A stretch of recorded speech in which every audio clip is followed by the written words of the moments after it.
engine company in New Zealand. I'm sitting in Cameron's Prado at the moment. This one we did quite a bit of work on it recently. I've got a box back at the workshop with 9 kilos of wiring that came out of this truck. We did put a little bit back in. It was probably about a 7 kilo loss of wiring. It ended up taking like, we did it over a couple of weeks. I knew it wasn't going to be done over a weekend when I saw the dash coming out, so it was getting a bit serious. And it morphed a little bit, so we'll have a bit of a look over it. Okay, this way, then go on in. So we started off, we fitted up a, oh, go up here. We fitted up a Link Thunder. So the Link Thunder is doing the engine. It also does the air conditioning, which you managed to adapt the factory air conditioning to do the job. And then behind it has got the factory computer, which does the auto. So it's running the 5-speed. So we've actually got a 3UZ under the bonnet of this car, with the factory 5-speed behind it. That's been converted to 4-wheel drive with a Prado transfer case. The dash pad has been changed. It's the 70 series LandCruiser Prado, and it ended up getting an Ames dash. Let's have a look, see if we can get it. Can we get it? Oh, we might have a look at that once we're stationary.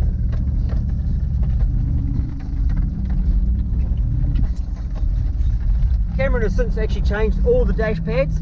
When it goes serious cloth 4-wheel drive, you can get up there in this weather with full pressures. We haven't actually let our tyre pressures down today, and it's still tractoring along just fine.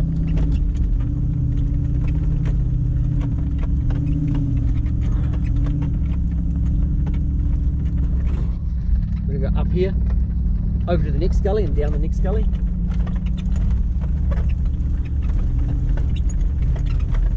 There is a fence that's been taken out, so we're going to sort of go that way. Careful of the stumps. And we're going down that one. Down there? Down there.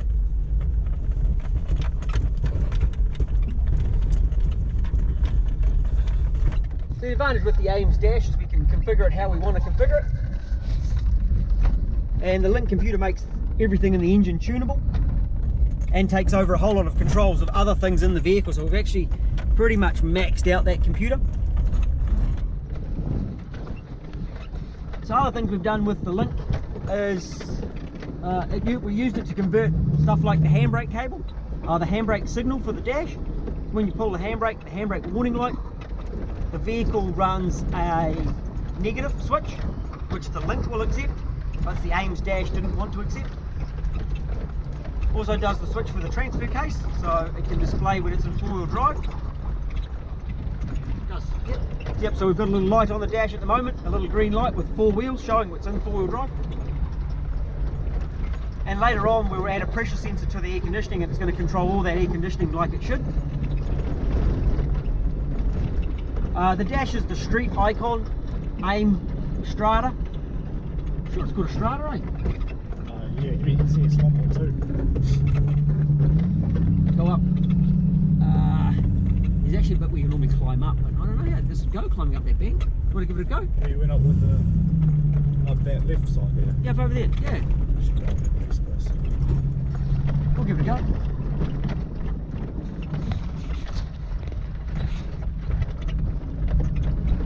Mike climbed up with the Suzuki the other day. There's a good bump at the bottom. Yeah, I know.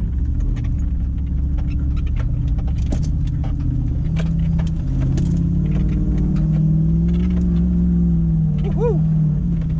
Back over here. We'll pop the bonnet up and have a look.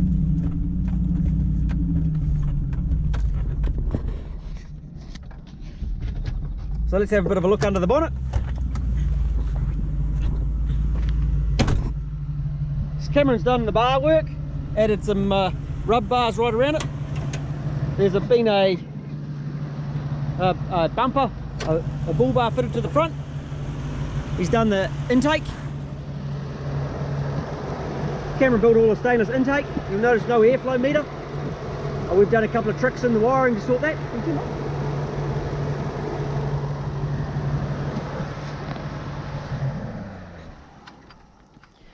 So as I said earlier, this is actually a 3UZ, and I worked on this truck years and years ago, and it was never quite right with the fuel mixtures, and it was sold several times, and then Cameron's actually come back and we fixed it properly, so it was full new loom, so mil-spec braided loom,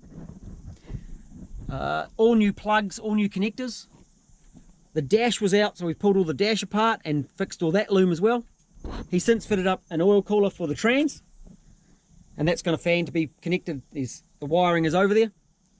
The motor, 3UZ transmission, transfer case off the Prado, but it's got a 1UZ VVTi throttle body, and it was running on 1UZ VVTi management, but it was never quite right. For the fan, for keeping it cool, it's actually running the factory hydraulic fan off a Lexus or a Celsius, and that works really, really well.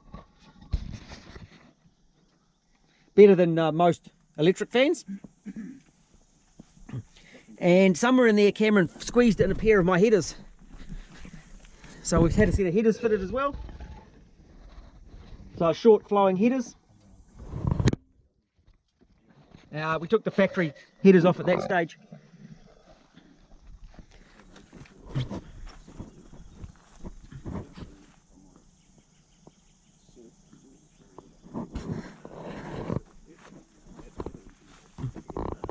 This was got the twin batteries, so plenty of battery.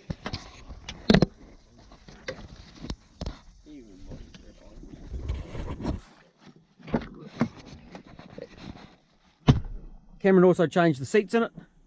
I believe they're at a V-dub. It's V-dub, eh?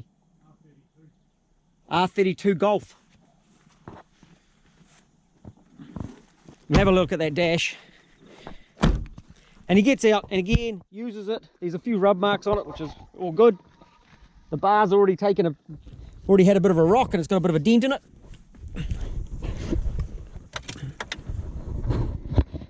So the Ames dash is perfect for what we want it to do. We can calibrate it, put a whole lot of different screens on it, show a whole lot of different information. We actually got fuel level in litres. This one's got a trip meter on it. We can see there's your four-wheel drive. What other screens has he got in here at the moment? We'll see what he's programmed in. Have you not programmed the other ones? There was other ones. Oh yep, there we go. There's just the log screens, which I don't really look at unless I need to look at something So lots of other screens. So if he wants to do anything, he can actually have a bit of a look, a bit of a diagnose with the screen as well. So a bit more work to do, as it always is on a four-wheel drive, but pretty cool truck. Let's watch him climb up that bank.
pretty good for road pressures.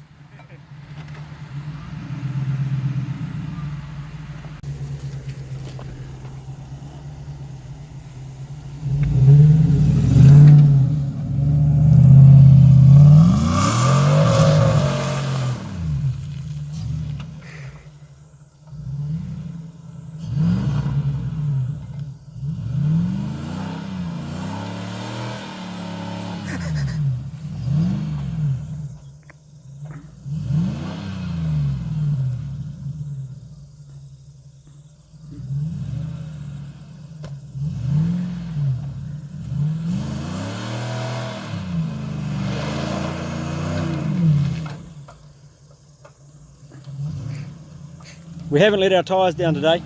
He's still on road tyres, road pressures.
Tubeless.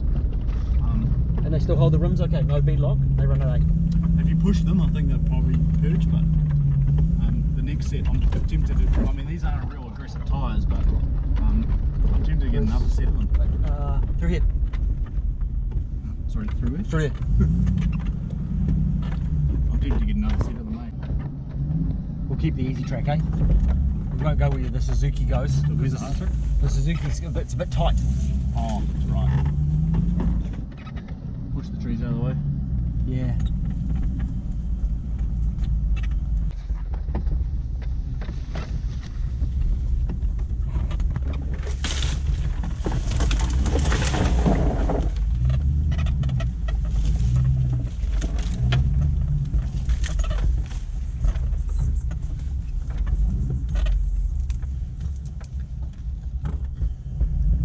Roof racks. There we go. Got one of the back ones. So we're idling like 600 RPM. We should putt through there. Eh? Wait, through there. Jesus. See, the trees will fall down. It's fine.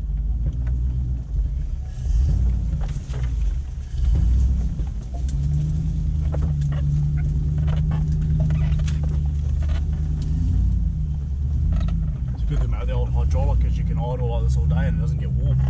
Yeah, that hydraulic fan's awesome, how they say. Yeah. It just does its thing. Yeah, it just turns up when it gets warm and it turns down when it cools down.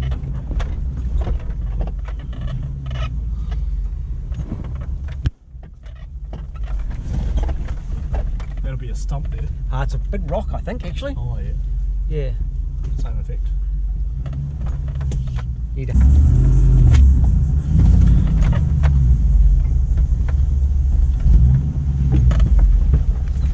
bit tight through that one. You can either go left or right. Which way am I going? Yeah, I'll go this way. We went that way last time.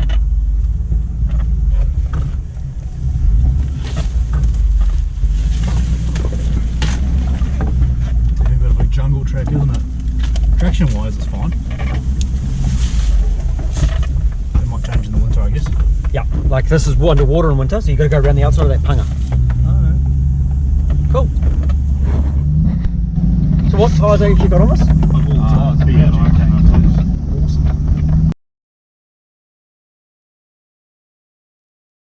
Price wise? Price wise, middle of the range. I mean, I think they're around 400 a tyre. But if they're doing the job, who really cares? Yeah, like the biggest difference is because I do like road miles as well as off-road, it can't run a set of like Cymexes or Silverstones because they're just plain dangerous to drive on the road, as these are good on the road and in most terrains as good as, if not better than the Silverstones in the sand and that sort of thing, sand and rock, they're better. The only time the Silverstones and the Cymexes really exceed is in thick mud. Yeah. Where they need the big blocks to really cut through it. But most of the time, like 70% of what I do, I reckon the BFGs are probably as good as, if not better than, the really extreme tyres. It tractors really well, eh? You know, like, you don't have to rev it, but if you've got revs if you need to. No, you just idle along. I mean, like, that's so many people like go, oh, it's an auto, and then they get in it and they're like, this is actually really fucking good. Yeah, mate. There's sort of shit on the autos, but you don't realise the autos have changed since the 70s. Autos went off-road every time. Yeah.